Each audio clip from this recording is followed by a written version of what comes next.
भुसुंडी जी से कहा, बोले लीन श्राप मैं शीस चढ़ाई, नहीं कछु भय न दीनता आई, तुरंत भयो मैं काग, मैं कौआ बन गया।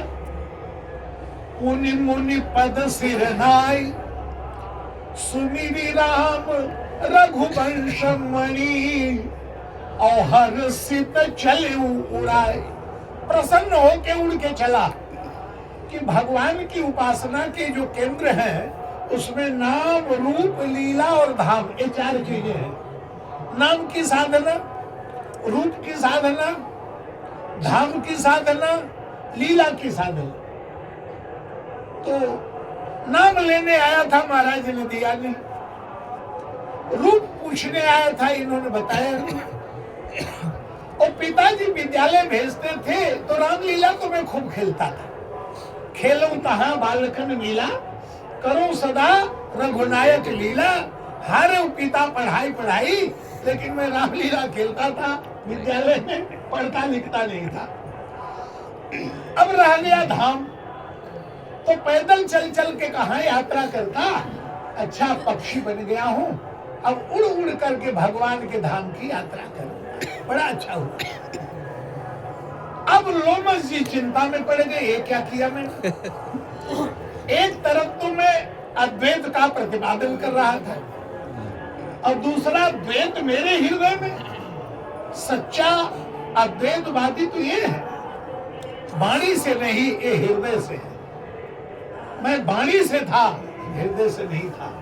अपनी गलती का लोमस जी को एहसास हुआ और फिर बुलाया। बालक रूप राम कर ध्याना, बाल रूप की उपासना और नाम राम मंत्र दिया, और उसी मंत्र से भुसुंडी जी को रामलला का दर्शन हुआ। तो वही बात मैं कहूंगा कि दशरथ जी के जीवन में द्वैत है, भक्ति। जनक जी के जीवन में अद्वैत है। तो भाई अद्वैतवादी का जीवन धन्य है क्या? द्वैतवादी का जीवन धन्य नहीं? जनक जी का जीवन धन्य है, ज्ञानी है। दशरथ का जीवन धन्य नहीं है क्या? गोस्वामी तुलसीदास जी ने तो यहां तक लिखा कि जिस समय रामलला को गोद में लेके महाराज दशरथ निकले, तो एक सखी कहती है, अवधेश के द्वारे सकारे गई, सुत गोद के भूपत ले निकसे। जब साक्षात परम ब्रह्म को बालक बनाकर अपनी गोद में खिलाने का सौभाग्य प्राप्त कर रहे हैं, तो हम कैसे कह सकते हैं कि ज्ञानी का ही जीवन धन्य है, भक्त का जीवन धन्य नहीं? और आनंद की बात तो तब आई कि साक्षात मुक्ति महाराज दशरथ के दरवाजे पर आई, और मुक्ति ने कहा, बोले महाराज मैं मुक्ति हूं, मैं आपको मुक्त करने आई हूं, आप स्वीकार करें। महाराज दशरथ ने कहा, मुक्ति उन ज्ञानियों के पास जाओ जो मुक्ति चाहते हैं, मुझे मुक्ति नहीं चाहिए। और प्रसंग आता है, सगुण उपासक मुक्ति न ले। जो सगुण साकार के उपासक भक्त लोग हैं वो मुक्ति नहीं लेते। और उसका वर्णन भी आता है। प्रसंग आता है कि भगवान श्री राम वन में जब जा रहे थे, श्रृंगेरपुर आप लोग गए थे, तो गंगा पार की। बड़ी हुज्जत के बाद केवट ने पार किया। तो गंगा जी कौन है? भक्ति। राम भगति जहां सुरसरी धारा, ये भक्ति की धारा है। हुज्जत के बाद पार किया। उस पार जाकर भगवान खड़े हुए, उतरी ठाड़ भय सुरसरी देता, सी राम गुह लखन समेता। केवट आनंद में मगन हो गया। केवट ने कहा, सृष्टि की परंपरा में आज एक नई कड़ी जुड़ गई। भगवान ने कहा, कैसे? बोले, आज तक लोग कहते थे कि ईश्वर पार करता है, आज मैंने ईश्वर को ही पार कर दिया। तो प्रभु ने कहा, भैया उतराई ले लो। बोले, अभी नहीं। तो बोले, फिरती बार मोहि जो देवा, सो प्रसाद में सिर धरी लेवा। तो भगवान श्री राम क्या व्यापार करने जा रहे हैं? जो लौट कर ज्यादा दे देंगे? अरे चतुर होता तो सोचता वन में जा रहे हैं, लौटेंगे तो पता नहीं ये भी बचेगा कि नहीं बचेगा जो दे रहे हैं, इसलिए जितना मिले उतना ले लो। पर कहता लेने देने की बात नहीं माने। बात यह है कि पार आप भी उतारते हैं, पार में भी उतारता हूं, पर अंतर क्या है, आप पार उतारते हैं तो ऐसा उतार देते हैं कि यद गत्वा निवर्तन्ते तद धाम परम मम, वो वापस नहीं आता। और मैं पार उतारता हूं तो सदा के लिए पार नहीं उतारता हूं, वो हाट बाजार करके लौट के भी तो आता है। इसलिए फिरती बार माने भक्त कहता है लौट के आइएगा, सदा के लिए मत चले जाइए। माने भक्त और भगवान एक दूसरे से मिले। और इसी संदर्भ में मैं बता दूं कि ब्रह्मा जी ने सारी सृष्टि बनाई, लेकिन ब्रह्मा जी को बड़ाई नहीं मिली। बड़ाई ब्रह्मा जी को तब मिली जब दशरथ को बनाए। उस प्रसंग पर ध्यान दीजिए। जब भगवान वन के पथ पर चल रहे हैं तो लोग चर्चा करने लगे, अरे भाई ब्रह्मा की सृष्टि तो अपूर्ण है, विधि प्रपंच गुण अवगुण साना। जहां भी ब्रह्मा ने कोई चीज बनाई है गुण के साथ साथ दोष है। जैसे विशाल जलाशय बनाया, समुद्र नमक मिला दी। कल्प वृक्ष मन वांछित फल देता है तो वृक्ष का आकार दे दिया। रूख कल्प तरु सागर खारा। लेकिन ब्रह्मा की अपूर्ण सृष्टि में एक पूर्ण कहां से आ गई? इनमें तो कोई कमी नहीं दिखाई दे रही। तो दूसरी तरफ से विरोध का स्वर गूंजा कि ब्रह्मा ने बनाया होता तब न कोई कमी होती। तो फिर तो बोले एक कही ए सहज सुहाए, और आप प्रगट भय विधि न बनाए। ब्रह्मा ने नहीं बनाया, अपने आप प्रकट हुए। बोले तुम्हें कैसे मालूम? अरे भाई ब्रह्मा ने जब बनाया होता तो एक ही बार बना के रह गए, दूसरा न बनाते। बोले जह लग वेद कही विधि करनी, श्रवण नयन मन गोचर वरणी। देखहु खोजी भुवन दस चारी, कहाँ अस पुरुष कहाँ अस नारी। अरे हम तो कहते हैं ब्रह्मा ने जानबूझ के भेजा है। क्यों? ब्रह्मा ने सोचा ये नगर में रहेंगे तो नगर के लोग नागर होते हैं, माने चतुर। जंगल में भेज दो जिन्हें सौंदर्य का बोध नहीं होता, जंगली लोग देखेंगे, कम से कम निंदा से तो बच जाऊंगा मैं। तो इन्हीं देखी विधि मन अनुरागा, पटतर जोग बनावे लागा। कीन बहुत श्रम एक न आए, तो तेहि ईर्षा बन आनि दुराए। इसी ईर्षा के बस ब्रह्मा ने इन्हें जंगल में भेज दिया। तो ब्रह्मा को फिर चिंता हुई, सारी सृष्टि बनाया तो भी निंदा, राम लक्ष्मण को देख रहे तो भी निंदा। तो ब्रह्मा ने उंगली उठाई दशरथ की तरफ, बोले राम लक्ष्मण को भले ही मैंने नहीं बनाया है, लेकिन इन राम लक्ष्मण को बनाने वाले इनके बाप को मैं नहीं बनाया, जिन्हें ही बीरज बड़ भयो विधाता। ब्रह्मा ने जब दशरथ को बनाया तो बड़ाई मिली, मतलब भगवान को भले मैं न बना सकूं, लेकिन उन भक्तों की सृष्टि मैं ही करता हूं जो भगवान को प्रकट करने के लिए बाध्य करते हैं। तो कम से कम इस बात के लिए तो मेरी तारीफ करो, प्रशंसा करो। तो जिन्हें ही बीरज बड़े भयो विधाता, महिमा अवध राम पितु। मुक्ति नहीं ली, दशरथ को ब्रह्मा ने बनाया तो बड़ाई मिली। अब आइए वो भक्ति की तरफ। गंगा जी भक्ति स्वरूपा है और गंगा के तट पर रहने वाला केवट मानो भक्त का प्रतीक। भगवान को पार करने के बाद कहता नहीं महाराज फिरती बार लौट के भी आइएगा। माने भक्त और भगवान एक दूसरे से मिलते हैं। आगे चलकर के प्रसंग आता है। कि भगवान श्री राम ने लंका पर विजय प्राप्त की और दशरथ ने मुक्ति नहीं ली। राम राम कही राम कही राम राम कही राम, 6 अक्षर का मंत्र होता है, खटाक्षर मंत्र है राम का। तो राम राम ये 6 बार है। राम राम कही राम कही राम राम कही राम, तनु परिहरि रघुबर विरह राव गयो सुरधाम। मुक्ति नहीं ली, देवताओं के धाम में वैकुंठ स्वर्ग में है। भगवान श्री राम ने रावण को मार दिया। इंद्र बड़ी प्रसन्नता से उछल पड़ा, अरे श्री राम ने अब रावण को मार दिया, मैंने हमारा संकट मिट गया। दशरथ वहीं थे, प्रसन्न होकर बोले, क्या मेरे बेटे ने रावण को मार दिया? इंद्र को हंसी आ गई। बोले, साक्षात पर ब्रह्म को बेटा मानते हो तो समझ लो उन्होंने मार दिया। तो महाराज दशरथ ने कहा, मैं मिलना चाहता हूं बेटे से। तो इंद्र ने व्यवस्था की और लंका के युद्ध में दशरथ विमान से आए हैं। और जब दशरथ आए हैं, बोले, ते ही अवसर श्री राम रक्त से सने हुए धनुष बाण लेकर खड़े हैं।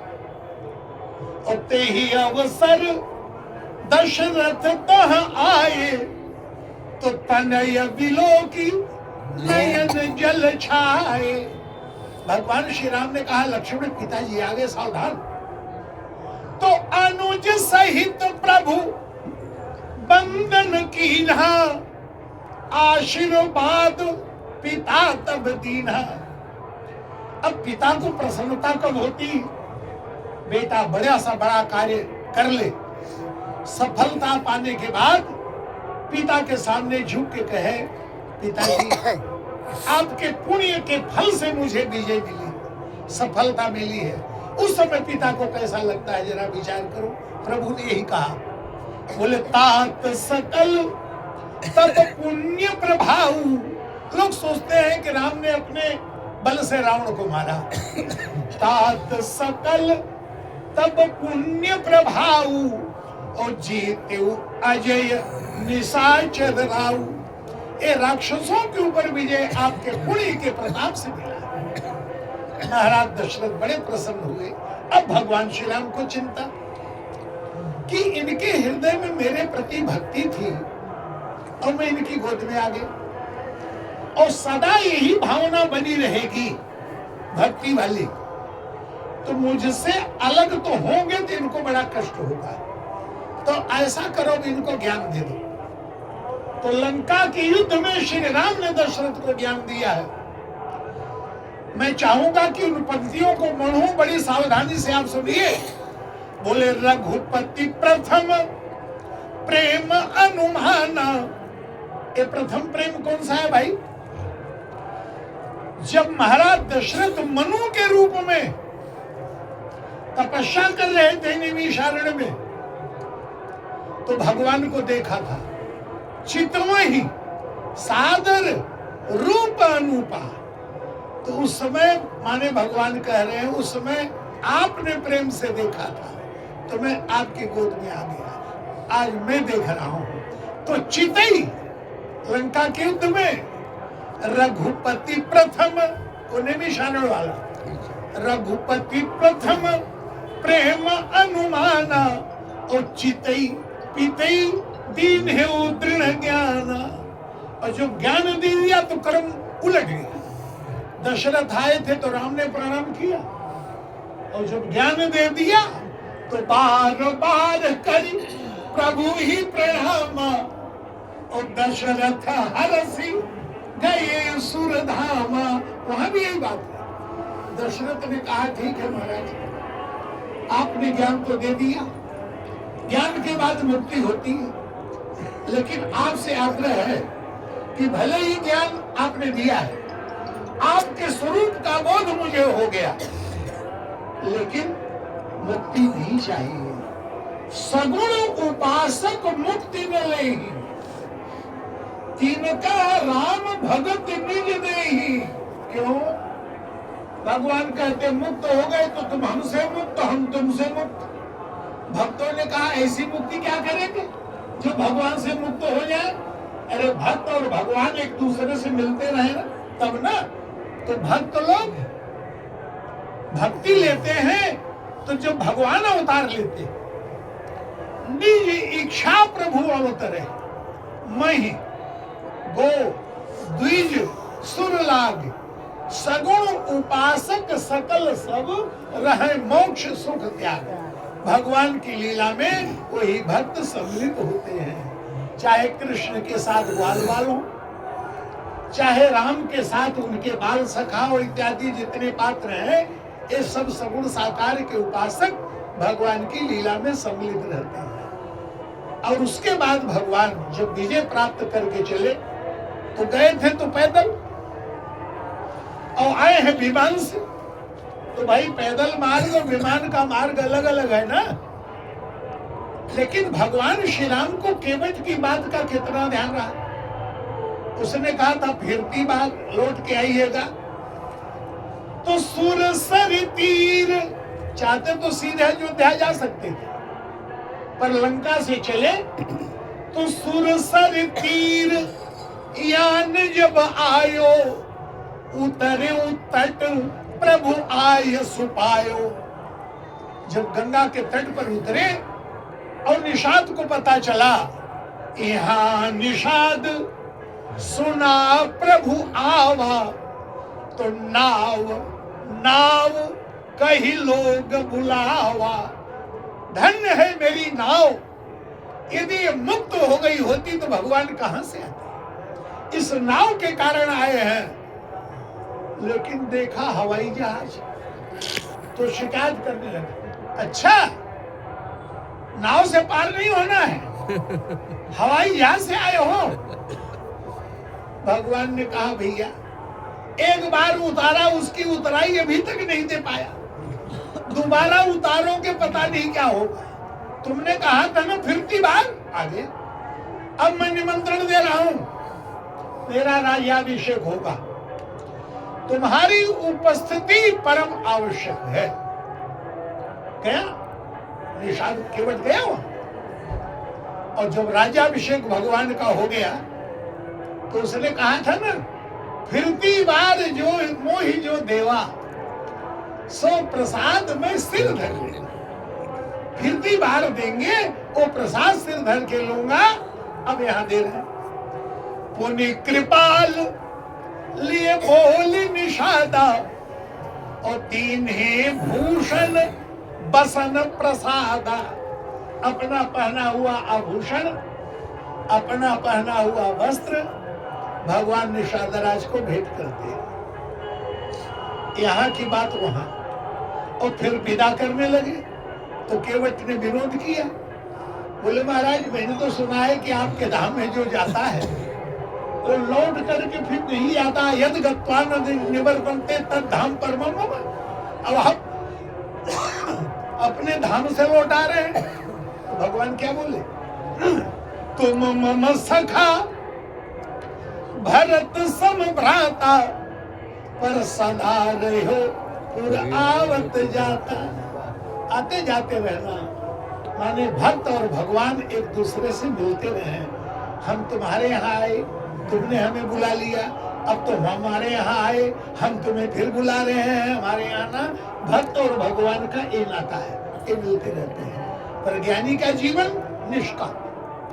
तो भगवान ने कहा सगुण साकारवादी के यहाँ तो मैंने अवतार ले लिया, संसार का निर्गुण निराकारवादी वो मुझे स्वीकार करने को तैयार है कि नहीं। तो महर्षि विश्वामित्र के आगमन के माध्यम से सब प्रेरणा भगवान की है। यज्ञ में विघ्न पड़ना, विश्वामित्र का आना, उसकी भी लीला है, कल चर्चा करूंगा। और फिर भगवान को लेके जाना, यज्ञ की रक्षा होना, और फिर जनकपुर में प्रस्थान। तो जब भगवान जनकपुर में पहुंचे तो जनक जी को भी पता नहीं है कि कौन कौन है। विश्वामित्र महामुनि आए, समाचार मिथिलापति आए। जनक जी को ये पता चला कि महर्षि विश्वामित्र का आगमन हो गया। तो स्वागत करने के लिए चले, तो बहुत से लोग साथ में, बड़े बड़े विद्वान, ज्ञानी जब चलता है तो उसके संग ज्ञानी ही तो चलेंगे। तो जैसे ही महाराज विश्वामित्र को पता चला कि महाराज जनक आ रहे हैं, थोड़ी सी चालाकी दिखाई दे रही है। राम लक्ष्मण को बोले जरा बगीचा घूमे आप, जाओ। माने जैसे भक्त के आगे प्रकट हुए, आज ज्ञानी के आगे भी प्रकट हो। भगवान पहले से बैठे रहे, ज्ञानी आ जाए, क्या मतलब? सामने प्रकट होना माने भाव है। घूमने चले गए। जनक जी आए, कुशल प्रश्न करी बार ही बारा, बार बार कुशल प्रश्न। राजा लोग मिलते महात्माओं से तो महात्मा लोग पूछते हैं, राजन प्रजा में सब प्रकार से कुशलता तो है, किसी प्रकार का विरोध आंदोलन तो नहीं है, राजकोष में किसी प्रकार की कमी तो नहीं है, शत्रु का भय तो नहीं है, आदि आदि। एक बार नहीं, बार बार कुशल प्रश्न कर बारह ही बारह। कई बार विश्वामित्र निकट बैठा रहा। जनक जी ने कहा, महाराज आपकी कृपा से सब आनंद है।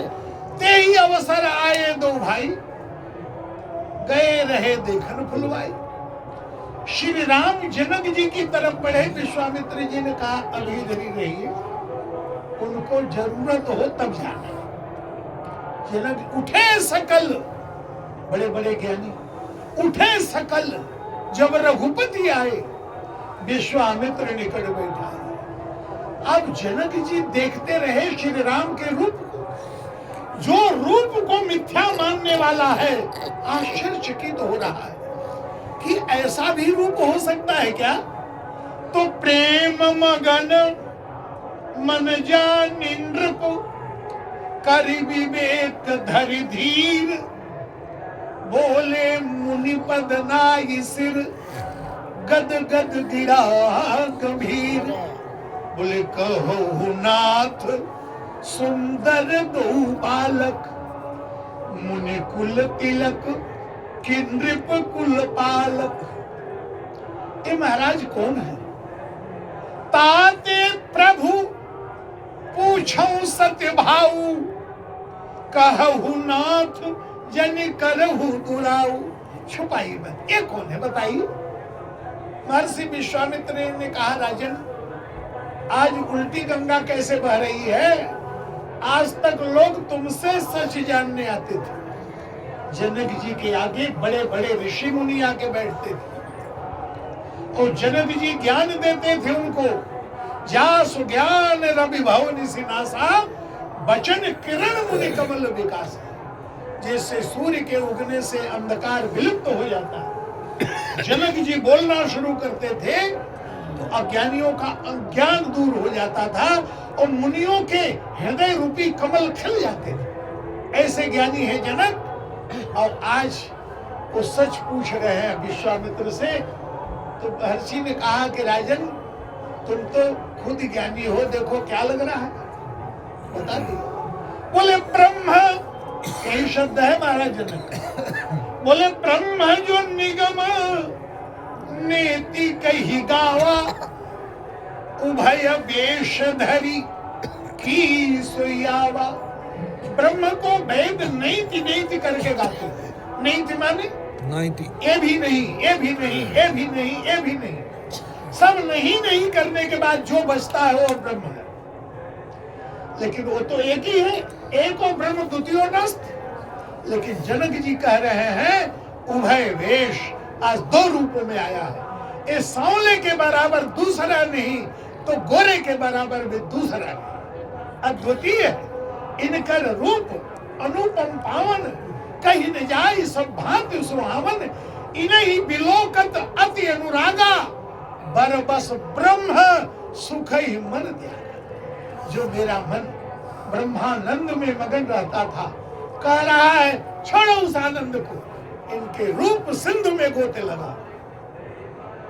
मन मुस्काए राम सुनवानी, अवतार धारण करने का उद्देश्य पूरा। ज्ञानी ने स्वीकार किया, माने भक्त ने स्वीकार किया और ज्ञानी भी स्वीकार कर रहा है। अब दोनों को मुझे समधी बनाना है, इसलिए सीता के रूप में वहां प्रकट है। ये सीता जी राम ही है। पढ़ो दुहावली ध्यान से। गिरा अर्थ जल बीच सम, जल से लहर प्रकट होती है अलग अलग है क्या? वाणी से अर्थ प्रकट होता है, अलग है क्या? गिरा अर्थ जल बीज सब, कहिए तो भिन्न न भिन्न, बंदो सीता राम पद, जिन्हीं परम प्रिय। तो जहां सगुण साकारता बने, जहां सकामता है वहां पुत्र बने हैं, जहां निष्कामता है वहां पुत्री बने हैं। और जनक और दशरथ को जोड़ना है, इसलिए विश्वामित्र ने एक बात कही थी, बोले धर्म सेतु, सेतु माने पुल। नदी के दो किनारे आमने सामने रहने के बाद भी नहीं मिल पाते, मिलते हैं तो पुल के सहारे। राम तुम तो पुल बन गए, तुम न होते तो दशरथ और जनक कभी नहीं मिल पाते, विरोध की खाई पड़ी रहती। लेकिन समाज में एकता का सूत्र लेकर भगवान श्री राम आए, बोले धर्म सेतु पालक तुम ताता, और प्रेम विवश सेवक सुखदाता। आज समाज में तोड़ने वाली प्रवृत्ति चल रही है, समाज को कैसे तोड़ा जाए, और तरह तरह की बातें करके नेतृत्व करने वाले जो हमारे देश के लोग हैं, नेता बनकर आते हैं, तोड़ने का काम, प्रजा के बीच में विरोध की खाई पैदा कर दो। लेकिन भगवान श्री राम का अवतार जोड़ने के लिए सबको जोड़ा, जनक दशरथ को जोड़ा, महर्षि विश्वामित्र वशिष्ठ का झगड़ा बड़ा पुराना था, उसको जोड़ा, गौतम अहिल्या के बीच में पाप पुण्य की धारणा लेके दूरी बन गई थी, उसको जोड़ा। आगे चल करके भगवान बानरों तक को, राक्षसों तक को जोड़ लेते हैं, तब राम राज्य का निर्माण होता है। इन्हीं शब्दों के साथ वाणी को विराम, कल आगे की चर्चा। बोलो भक्त वत्सल भगवान की जय। राजा राम राम राम, राजा राम राम राम, राजा राम राम राम, राजा राम राम राम, सीता राम राम राम, सीता राम राम राम, सीता राम राम राम, सीता राम राम राम, राधे श्याम श्याम श्याम, राधे श्याम श्याम श्याम, राधे श्याम श्याम श्याम, राधे श्याम श्याम श्याम। भगवान की जय। हाँ, ये रमेश राठी जी है, बहन जी बैठी है, देखो इनकी ये वीडियो बना रही है और ये अमेरिका तक कथा पहुंचा रही है। तो उनके भाई साहब हैं।